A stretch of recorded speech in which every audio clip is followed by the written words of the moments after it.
আল্লাহর নবী দোয়া করেছেন, আল্লাহুম্মা জিদনা ওয়ালা তানকুসনা। ওগো মালিক, আমাকে এবং আমার উম্মতকে সকল কল্যাণ বাড়িয়ে দেন, কমাইয়েন না, কমিয়ে দিয়েন না। ওয়া আকরিমনা ওয়ালা তুহিন্না, আমাকে এবং আমার উম্মত কিয়ামত পর্যন্ত যত উম্মত আসবে সকল উম্মতগুলিকে আপনি ইজ্জতওয়ালা বানিয়ে দেন। সুবহানাল্লাহ। ওয়া আকরিমনা ওয়ালা তুহিন্না। আল্লাহর নবী দোয়া করেছেন, ওগো মালিক,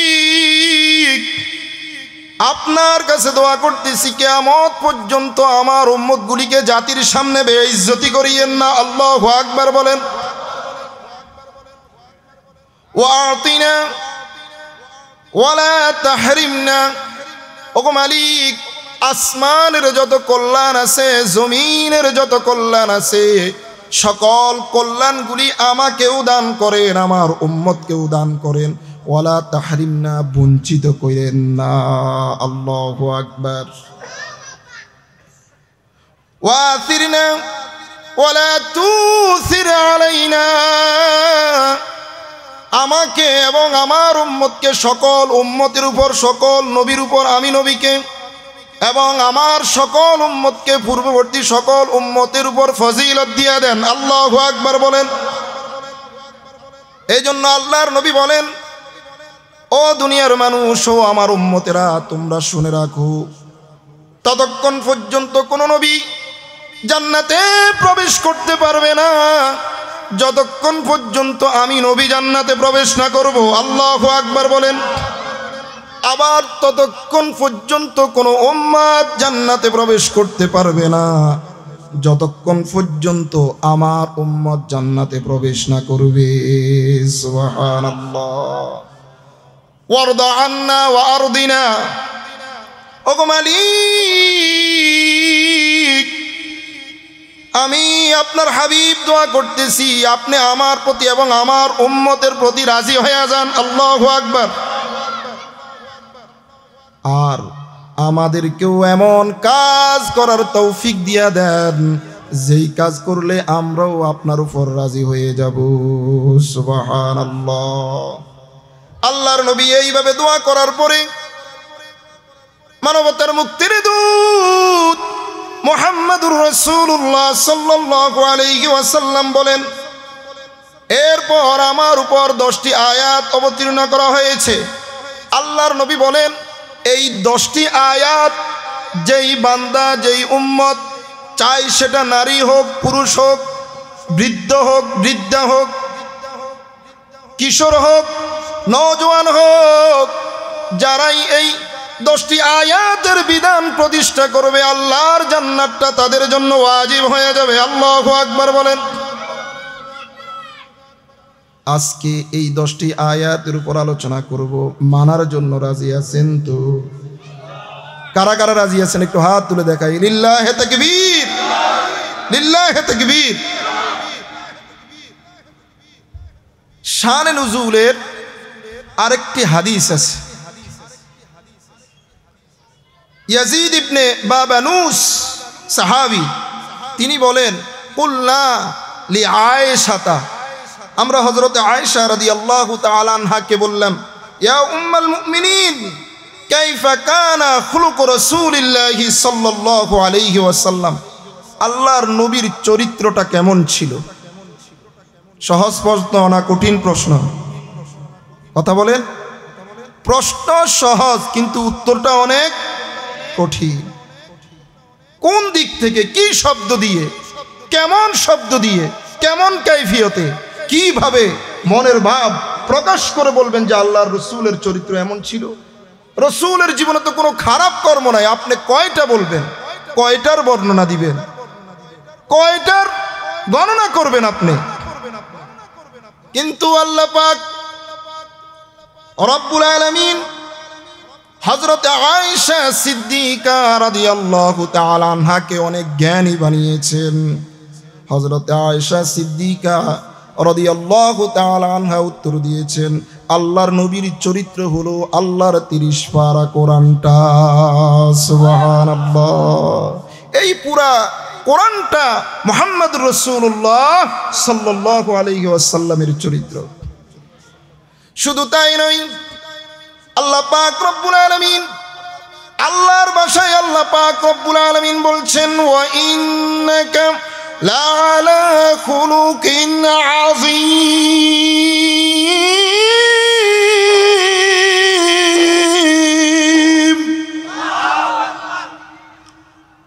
আল্লাহ পাক রব্বুল আলামিন বলেন, আমি আল্লাহ আমার নবীকে খুলুকে আজিমের অধিকারী বানিয়ে দিয়েছি।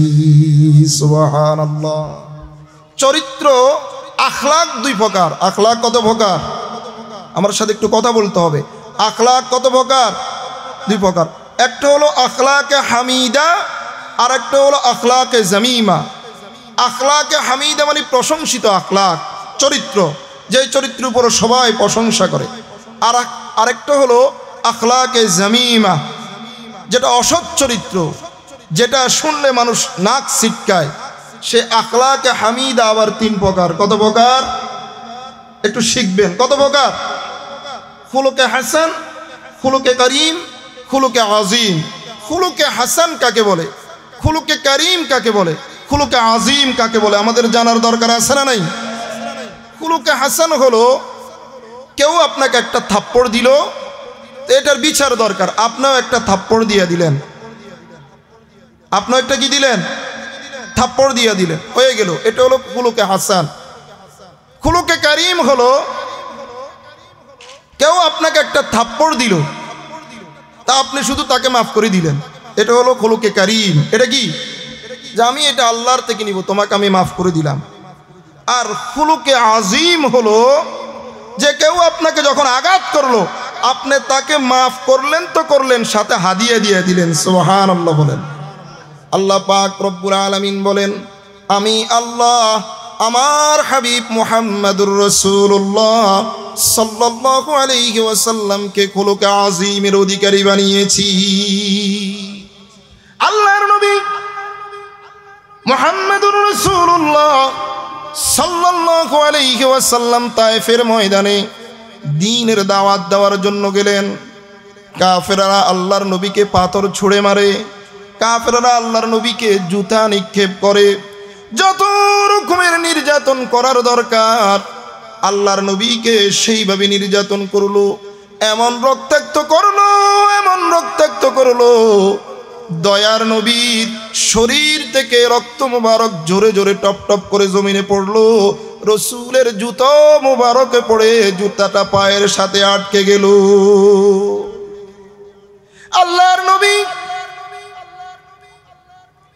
বিচলিত হয়ে, ক্লান্ত হয়ে পাহাড়ের চূড়ায় গিয়ে আল্লাহর নবী অবস্থান নিলেন।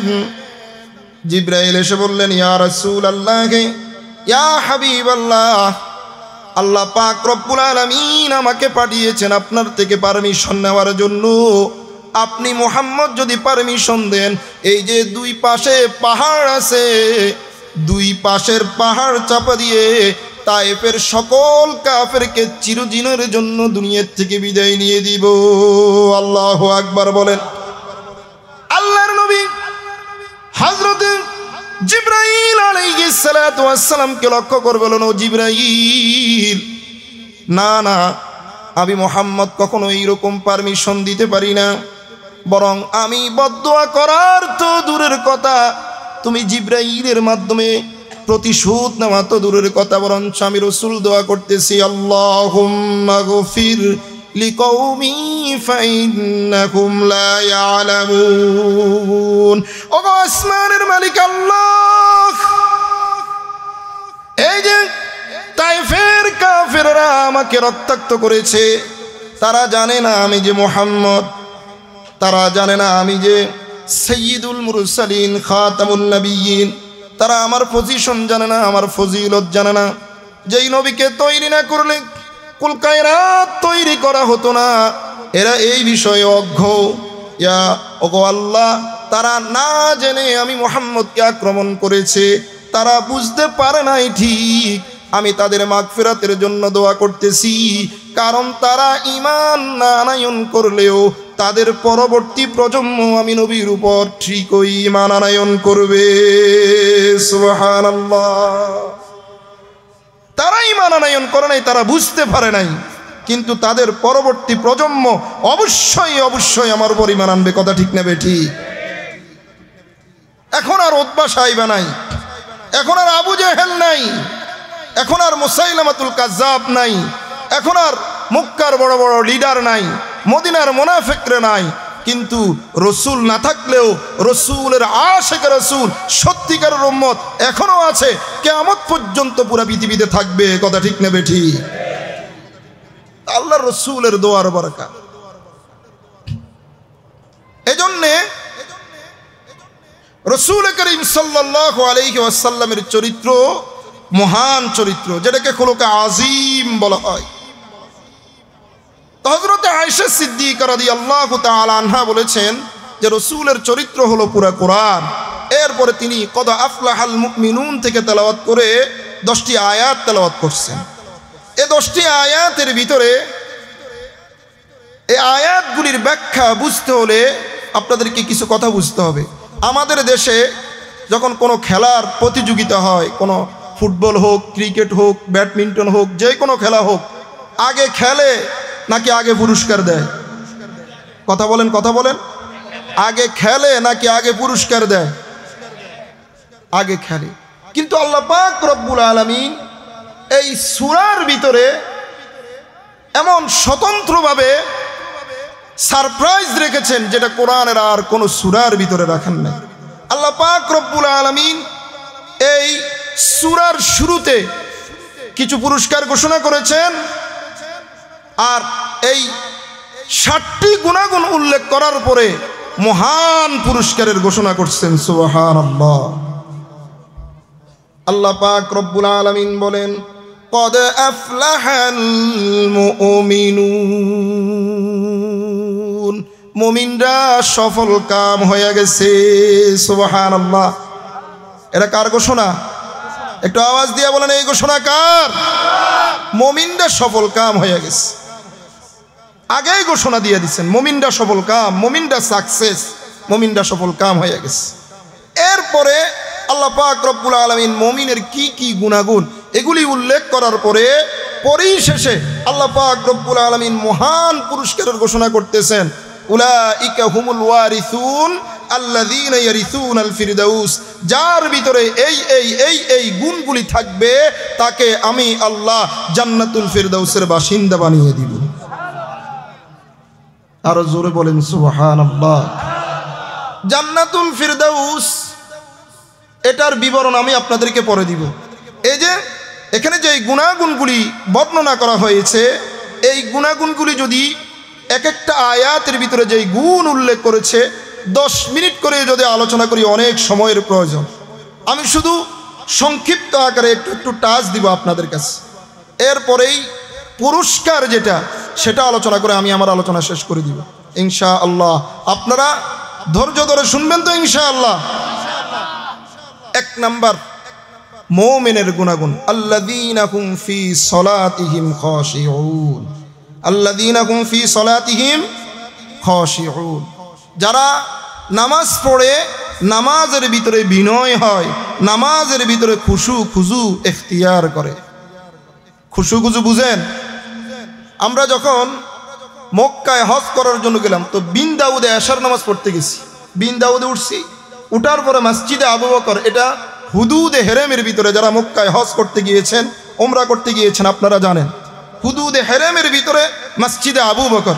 তো মসজিদে আবু বকরে যখন নামাজ পড়ার জন্য গেছি, এটা আমি রায়তু আইনাই, আমি আমার 2 চোখে দেখেছি।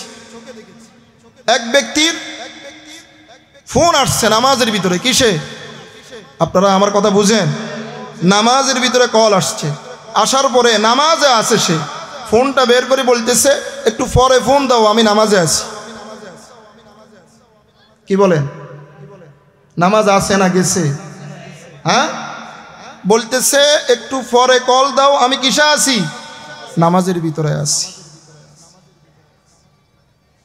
এটা কি নামাজ না তামাশা? কথা বলেন, নামাজ না তামাশা? এই রকম চরিত্রের কিছু লোক মক্কা মদিনাতে আপনারা না দেখলেও আমাদের সমাজেও আছে, আছে না নাই? নামাজে দাঁড়িয়েছে তো এদিকে তাকায়, উপরের দিকে তাকায়, নিচের দিকে তাকায়, আবার জামা কাপড় খোঁচা দেয়। এই রকমের স্বভাবের মুসল্লি আমাদের সমাজেও আছে না নাই? আছে। অথচ আল্লাহ পাক রব্বুল আলামিন বলছেন মুমিনের এক নম্বরের গুণাগুণ হলো আল্লাযীনা হুম ফি সলাতিহিম খাশিউন। আল্লাহর নবীর সাহাবীরা কেমন করে তারা তাদের নামাজ পড়তেন। গজওয়ায়ে জাতুর রিকা একটা জিহাদ ছিল, নাম গজওয়ায়ে জাতুর রিকা।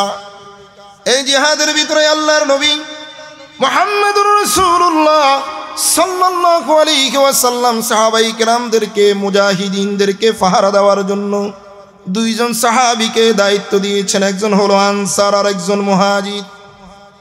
ভাগ করে তারা রাত্রিবেলা জাগরণ করবে, মুজাহিদিনে কেরামকে পাহারা দিবেন। কুসুর কুজু ছিল তাদের ভিতরে, সাহাবায়ে কেরামের ভিতরে।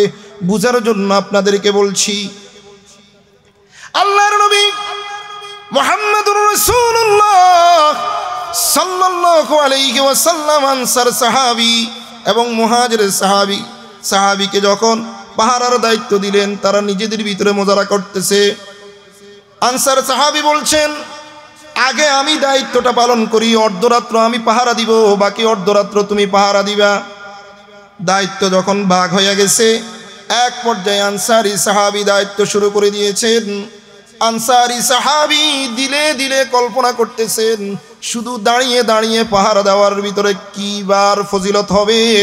শুধু দাঁড়িয়ে দাঁড়িয়ে পাহারা না দিয়ে যদি মালিকের সামনে কথা বলা শুরু করে দেয়, মালিকের তেলাওয়াত শুরু করে দেয়, তাহলে পাহারার দায়িত্ব পালন হবে, আবার মালিকের সাথেও সম্পর্কটা মজবুত হয়ে যাবে। নামাজে দাঁড়িয়ে গেলেন। আল্লাহর নবীর আনসারী সাহাবী বিশাল এক সূরার তেলাওয়াত শুরু করে দিয়েছেন। সূরা কাহফ তেলাওয়াত করতেছেন, কাফায়া। এভাবে আলহামদুলিল্লাহিল্লাযী আনজালা আলা আবদিহিল কিতাবা ওয়া লাম ইয়াজআল লাহু ইওয়াজা তেলাওয়াত করতেছেন, মধুর সুরে তেলাওয়াত করতেছেন। দূর থেকে শত্রুপক্ষ কাফেররা লক্ষ্য করছেন যে একজন লোক সোজা হয় আবার বাঁকা হয়, একবার জমিনের দিকে যায় আবার উঠে। বুঝতে পারছেন এটা সাহাবাই কেরাম আর কেউ নয়। দূর থেকে তীর নিক্ষেপ করলেন, একটা তীর নিক্ষেপ করলেন, সাহাবীর ভিতরে কোনো রকমের নড়াচড়া নাই, নিজের গতিতেই তেলাওয়াত করতেছেন, আবার রুকু করতেছেন, সাজদা করতেছেন। কাফের পক্ষ মনে করেছে নিশানা ভুল হয়েছে, আর একটা তীর নিক্ষেপ করেছে, আবার নামাজ পড়তেছেন। এক পর্যায়ে যখন তৃতীয় তীরটি নিক্ষেপ করলো, সাহাবীর শরীরে বেঁধেছে, সাহাবীর শরীরে তীরটা ঢুকে গিয়েছে, রক্ত টপ টপ করে জমিনে পড়তেছে। সাহাবী দ্রুত নামাজ শেষ করলেন, সালাম ফিরালেন। সালাম ফিরানোর উপরে নিজের মুহাজির সাথী ভাইকে জাগ্রত করলেন, ও আমার সাথী ভাই, ওঠো ওঠো, আমার এই করুণ দশা হয়ে গিয়েছে। মুহাজির সাহাবী বলল, তাহলে তুমি প্রথম যখন তীরটা নিক্ষেপ হলো তখন কেন জানালে না? এখন তো কঠিন অবস্থার অবতারণা হয়ে গিয়েছে। আনসার সাহাবী বলতেছে, ও মুহাজির ভাই, মালিকের সাথে কথা বলতেছি, এমন আলাপ করতেছি মালিকের সাথে, যদি আজকে একটা তীরের নিক্ষেপে আমার প্রাণটা বের হওয়ার ভয় না হতো, তাহলে আমাকে তীর নিক্ষেপ করতে করতে যদি আমার প্রাণটা শরীর থেকে বের হয়ে যেত, দুনিয়ার থেকে বিদায় নিতাম, তারপরেও পুরা সূরার তেলাওয়াত শেষ করার আগে নামাজ শেষ করতাম না। এমন মজা লেগেছে নামাজে, এমন মজা লেগেছে, দুনিয়ার কোনো খবর ছিল না। এটা হলো তাদের নামাজ, এটা হলো তাদের কি নামাজ। আমাদের নামাজের কোনো হাইসিয়ত নাই। আল্লাহর নবী মুহাম্মদুর রাসূলুল্লাহ সাল্লাল্লাহু আলাইহি ওয়াসাল্লাম মসজিদে নববীর ভিতরে ঢুকলেন। একজন সাহাবী মসজিদের ভিতরে ঢুকছেন, নামাজ পড়ছেন। আল্লাহর রাসূল বললেন, সল্লি ফাইন্নাকা লাম তুসল্লি, ও ও সাহাবী, কি নামাজ পড়ছো? তোমার নামাজ তো নামাজই হয় নাই। আমরা যদি এখন ইমাম সাহেব হওয়ার পরেও যদি কোনো মুসল্লিকে বলি কি নামাজ পড়ছো, তোমার নামাজ হয় নাই, তো তেড়া জবাব দিবে, বাঁকা জবাব দিবে, আপনারা হুজুর শুধু আমনগোটাই হয়। ঠিক না বেঠিক? আল্লাহর রাসূল, আল্লাহর নবী মুহাম্মদুর রাসূলুল্লাহ সাল্লাল্লাহু আলাইহি ওয়াসাল্লাম সাহাবীকে বললেন, সল্লি ফা ইন্নাকা লাম তুসল্লি। ও সাহাবী, নামাজ পড়ো, তোমার নামাজ হয় নাই। সাহাবী আবার নামাজ শুরু করলেন। নামাজ শেষ করে সুম্মা জাআ ফাসাল্লামা আলান নবী সাল্লাল্লাহু আলাইহি ওয়াসাল্লাম ফারাদ্দান নবী সাল্লাল্লাহু আলাইহি ওয়াসাল্লাম। নামাজ শেষ করে আবার আল্লাহর নবীর সামনে আসলেন। আল্লাহর নবী আবার বললেন, সল্লি ফাইন্নাকা লাম তুসল্লি। এইভাবে একবার, দুইবার, তিনবার বলার পরে সাহাবী বলতেছে, ওগো আল্লাহর নবী, ওয়াল্লাযী বা'আসাকা বিল হাক্কি ফামা উহসিনু গায়রাহু। ওগো আল্লাহর নবী, আপনাকে যে আল্লাহ সত্য দিয়ে দুনিয়াতে প্রেরণ করেছেন, এই চাইতে ভালো নামাজ আমি পড়তে পারি না, সুন্দর নামাজটা আপনি আমাকে শিখিয়ে দেন। সুবহানাল্লাহ। আজ পর্যন্ত কোন মুসল্লি আইসা ইমামের দোষ ধরতে, ইমামের দোষ তালাশ করতে আমাদের বুক কাঁপে না, কিন্তু আজ পর্যন্ত কোন মুসল্লি এসে ইমাম সাহেবকে বলছে যে হুজুর আমার নামাজটা ঠিক মতো হয় কিনা, হুজুর আমার নামাজটা খুশুর সাথে হয় কিনা, হুজুর আমার নামাজের ভিতরে তাদিল আর কান আছে কিনা, হুজুর আমার নামাজের ভিতরে কতটুকু সিহত আছে, একটু আপনি শুনেন, আপনাকে আমি দেখাই। আপনারা বুকে হাত রেখে বলেন, আজ পর্যন্ত কোনো ইমাম সাহেবকে আপনারা বলেছেন? কথা বলেন, বলেছেন? বলেন নাই। কিন্তু ইমাম সাহেবের পিছনে বদনামি করতে বুক কাঁপে না, সমালোচনা করতে একটু দ্বিধাবোধ করে না। কথা ঠিক নেবে ঠিক? এরপরে আল্লাহর নবী মুহাম্মদুর রাসূলুল্লাহ সাল্লাল্লাহু আলাইহি ওয়াসাল্লাম সাহাবীকে নামাজ শিখাচ্ছেন, বলতেছেন, ইযা কুমতা ইলাস সালাহ ফাকাব্বির। ও সাহাবী, যখন তুমি নামাজের প্রস্তুতি নিবা তখন তুমি দাঁড়াবা। সর্বপ্রথম কি করতে হবে? দাঁড়ানো। কি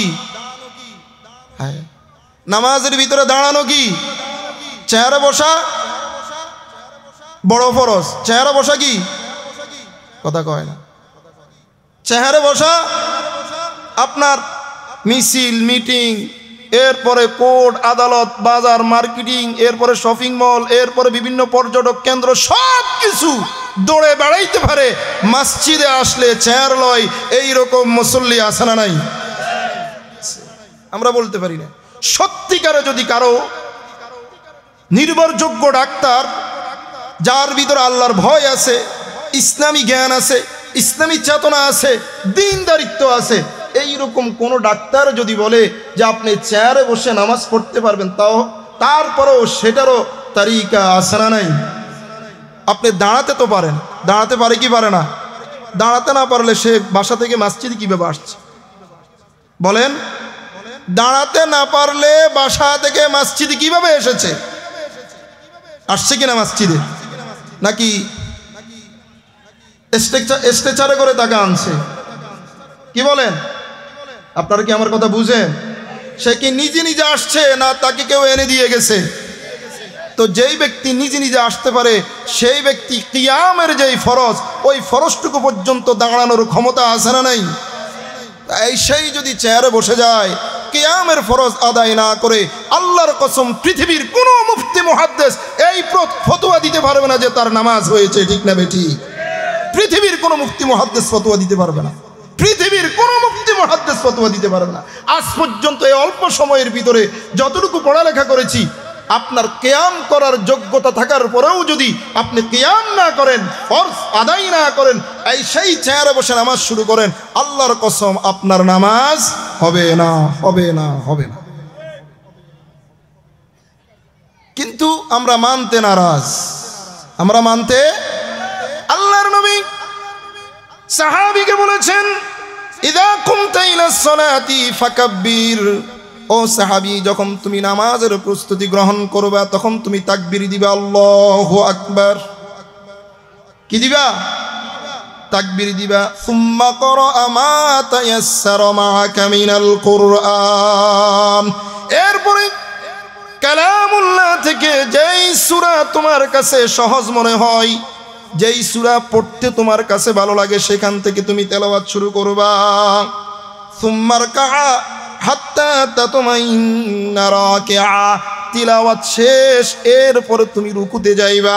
রুকুতে যাওয়ার পরে তুমি বলবা সুবহানা রাব্বিয়াল আযীম। সকলে বলেন সুবহানা রাব্বিয়াল আযীম, সুবহানা রাব্বিয়াল আযীম, সুবহানা রাব্বিয়াল আযীম।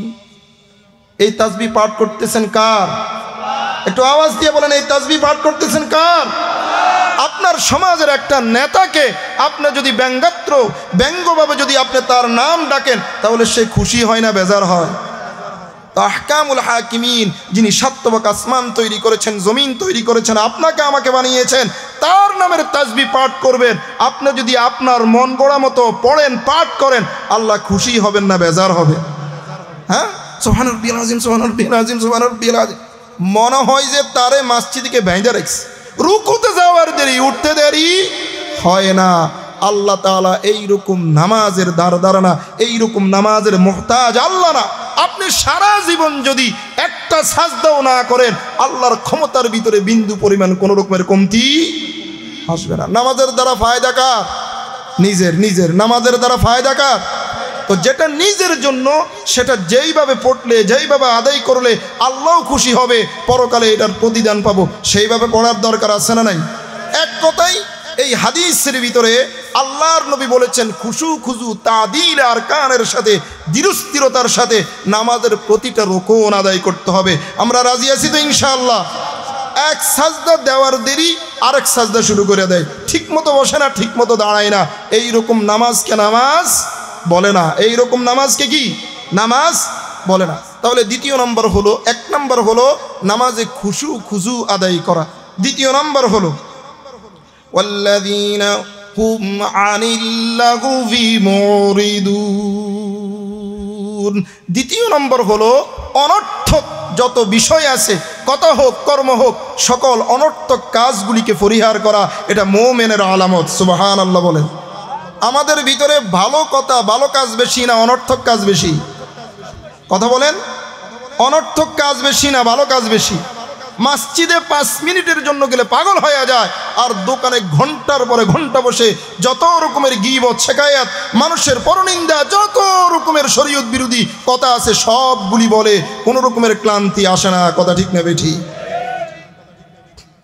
অথচ আল্লাহ পাক রব্বুল আলামিন বলেন, মা ইয়ালফিযু মিন কওলিন ইল্লা লাদাইহি রাকীবুন আতীদ।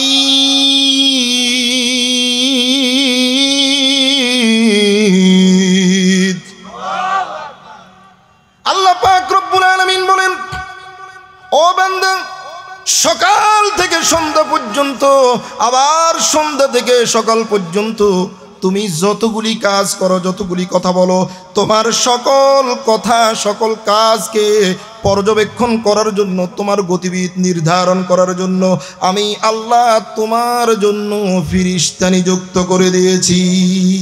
কথা ঠিক নেবে ঠিক? ফিরিস্তা আছে না নাই? ইন্না আলাইকুম লাহাফিজিনা কিরামান কাতিবিনা ইয়ালামুনা মা তাফআলুন।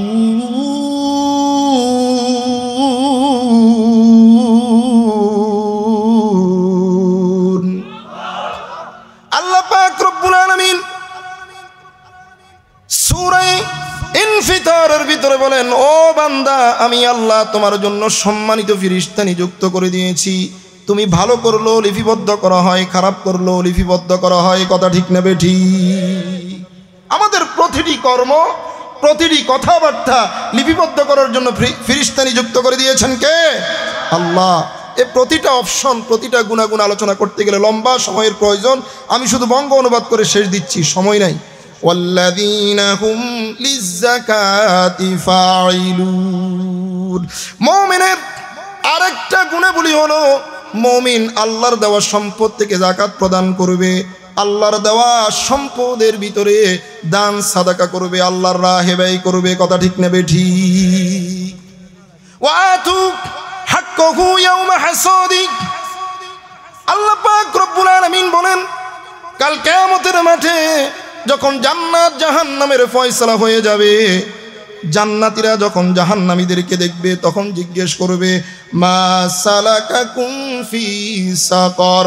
তখন জাহান্নামীরা উত্তর দিবে, ক্বালু লাম নাকু মিনাল মুসাল্লিনা ওয়া লাম নাকু নুতঈমুল মিসকিন। আল্লাহর দেওয়া সম্পদ থেকে নিজে শুধু খেয়েছি, নিজে পরিধান করছি, ইয়াতিম মিসকিনদেরকে যেই খাবার দেওয়ার দরকার ছিল, তাদের যে পাওনা দেওয়ার দরকার ছিল, তাদের যে অধিকার দেওয়ার দরকার ছিল, সেই অধিকার দিই নাই। এজন্য দুনিয়াতে হাজার সুখ শান্তিতে কাটানোর উপরেও পরকালে আল্লাহ তাআলা জাহান্নামের বাসিন্দা বানিয়ে দিয়েছেন। বলেন নাউজুবিল্লাহ। শুধু আপনাকে খাওয়ার জন্য সম্পদ আল্লাহ দেয় নাই, আপনার এই সম্পদের ভিতরে অসংখ্য অগণিত মাখলুকের রিজিক রেখে দিয়েছেন আল্লাহ। কে রেখেছেন? আল্লাহ। কিন্তু আমরা এটার কোনো হিসেব করি না। আমি মনে করি আমার কাছে যা আছে সব আমার।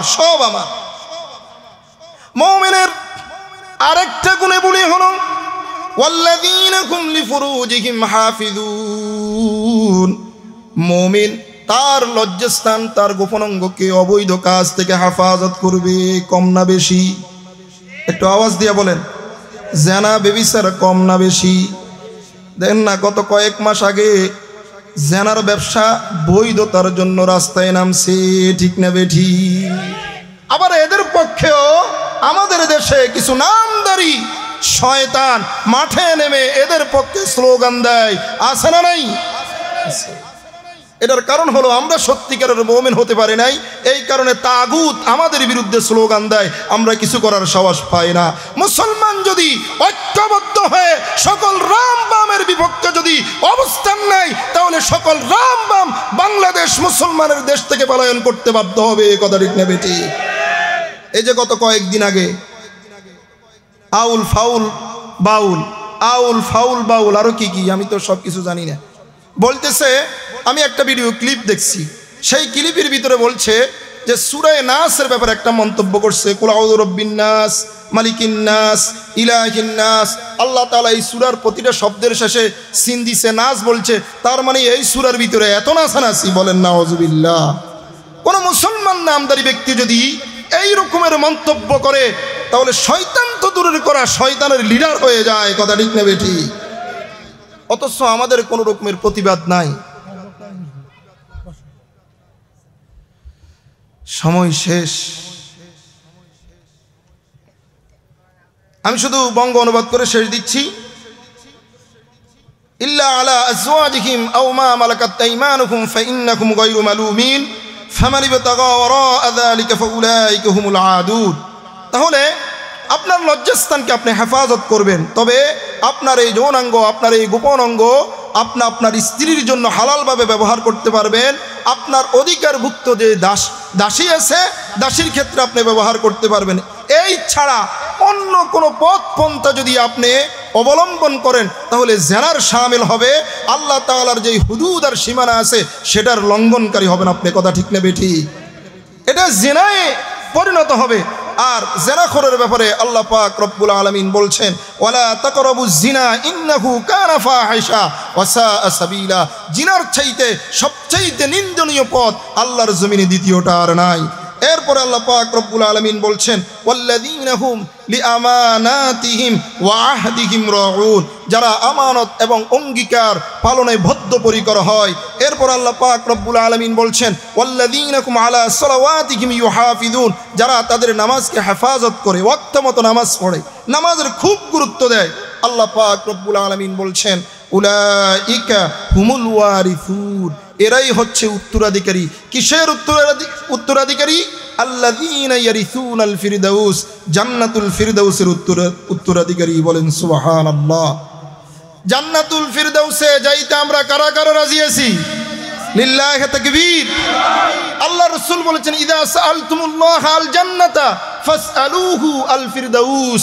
ও ও উম্মত, তোমরা যদি কখনো আল্লাহর কাছে জান্নাত কামনা করো তো জান্নাতুল ফেরদাউস কামনা করবা। বলেন সুবহানাল্লাহ। আমরা জান্নাতুল ফেরদাউস আল্লাহর কাছে চাইবো তো ইনশাআল্লাহ। জান্নাতুল ফেরদাউসের সংক্ষিপ্ত একটি বিবরণ দিয়ে আমি আমার আলোচনা শেষ করছি। জান্নাতুল ফেরদাউসটা কেমন, 2 মিনিটের ভিতরে, একবার ঘড়ি ধরো 2 মিনিটের ভিতরে। জান্নাতুল ফেরদাউস, সকল জান্নাতই আল্লাহর জান্নাত। কার জান্নাত? কথা বলেন, কথা বলেন, কার জান্নাত? আল্লাহর জান্নাত। সকল জান্নাতকে আল্লাহ পাক রব্বুল আলামিন কোন শব্দ দ্বারা বানিয়েছেন? কিসের দ্বারা বানিয়েছেন? কুদ। আর জান্নাতুল ফেরদাউসকে আল্লাহ পাক রব্বুল আলামিন নিজের কুদরতি হাতে বানিয়েছেন। সুবহানাল্লাহ। আল্লাহ পাক রব্বুল আলামিন বলেন, লাম ইয়ারাহা আহাদুম মিন খালকিহি। জান্নাতুল ফেরদাউস এমন এক জান্নাত, আজ পর্যন্ত কোনো মাখলুক জান্নাতুল ফেরদাউস দেখে নাই। ওয়ালা নবিয়্যুম মুরসাল, আমার প্রেরিত কোন নবী রাসূল দেখে নাই। ওয়ালা মালাকুম মুকাররব, যেই ফেরেশতাগুলি জান্নাতুল ফেরদাউসের পাহারায় আছে, যেই ফেরেশতাগুলি আসমানে আছে, যেই ফেরেশতাগুলি আসমান বহন করতেছে, ওই ফেরেশতাগুলি পর্যন্ত জান্নাতুল ফেরদাউসের ভিতরে ঢোকার সাহস পায় নাই। আল্লাহ পাক রব্বুল আলামিন বলেন, ইন্নাল জান্নাতা ইফতাহুহা কুল্লা ইয়াউমিন 5 মাররাত। আমি আল্লাহ প্রতিদিন জান্নাতকে 5 বার খুলি। কয়বার? 5 বার জান্নাতের দরওয়াজা খুলি। এরপর আমি আল্লাহ জান্নাতকে লক্ষ্য করে বলি, ইজদাদি তিবান লি আউলিয়াই, ইজদাদি হুসনান লি আউলিয়াই। ও জান্নাত, আমার বন্ধুদের জন্য সুসজ্জিত হয়ে যাও। ও জান্নাত, আমার বন্ধুদের জন্য সুন্দর হয়ে যাও। কেমন করে আমি আল্লাহ জান্নাত বানিয়েছি? লাবিনাতুম মিন ইয়াকুতাতিন হামরা। জান্নাতুল ফেরদাউসের এক একটি মতির ইট আমি আল্লাহ ব্যবহার করেছি, লাল মতির ইট ব্যবহার করেছি। ওলাবিনাতুম মিন জামরুদাতিন খাদরা, এক একটা সবুজ মতির ইট আমি আল্লাহ ব্যবহার করেছি। ওলাবিনাতুম মিন লুবলুয়াতিন বাইদা, এক একটা স্বর্ণের, এক একটা সাদা মণিমুক্তার ইট আমি আল্লাহ জান্নাতুল ফেরদাউসের ভিতরে ব্যবহার করেছি। মিলাতুহা আলমিস, তার প্লাস্টার, প্রতিটা বিল্ডিংয়ের ভিতরে প্লাস্টার থাকে। আমি আল্লাহ জান্নাতুল ফেরদাউসের প্লাস্টারটা করেছি মেশকাম্বরের দ্বারা। সুবহানাল্লাহ। হাসাবাউহা লুলুবু, আমি আল্লাহ জান্নাতুল ফেরদাউসের মানজার, জান্নাতুল ফেরদাউসের দৃশ্যকে সুন্দর করার জন্য আমি আল্লাহ বিভিন্ন রকমের সুন্দর সুন্দর টিলা তৈরি করেছি। আর জান্নাতুল ফেরদাউসের চতুর্পাশে আমি আল্লাহ জান্নাতুল ফেরদাউসের সৌন্দর্য বর্ধিত করার জন্য সুইমিং পুল নির্মাণ করেছি। এগুলির চতুর্পাশে আমি আল্লাহ জাফরানের ঘাস বসিয়ে দিয়েছি। ও বন্ধু, সর্বশেষ ঘোষণা করতেছেন আল্লাহ পাক রব্বুল আলামিন, এই জান্নাতুল ফেরদাউস বানানোর পরে, তার সকল অবকাঠামো ঠিক করার পরে আমি আল্লাহ জান্নাতুল ফেরদাউসের 60 টাকা আমি আমার আরশ আজিম দিয়ে তৈরি করে দিয়েছি। সুবহানাল্লাহ। এত দামি জান্নাত, এইরকম গুণাগুণ, এইরকম বৈশিষ্ট্যওয়ালা মুমিনের জন্য আল্লাহ তাআলা বরাদ্দ করে রাখছেন। বলেন সুবহানাল্লাহ। এই জন্য আমরা এই গুণাগুণগুলি অর্জন করার জন্য রাজি আছি তো ইনশাআল্লাহ? কারা কারা রাজি আছে একটু হাত তুলে আল্লাহকে দেখায়। লিল্লাহি তাকবীর। আয় আল্লাহ, আমাদের সকলকে জান্নাতুল ফেরদাউসের বাসিন্দা বানিয়ে দাও। সকলে বলি আমিন। ওয়া আখিরু দাওয়ানা আনিল হামদুলিল্লাহি রাব্বিল আলামিন। আসসালামু আলাইকুম ওয়া রাহমাতুল্লাহ।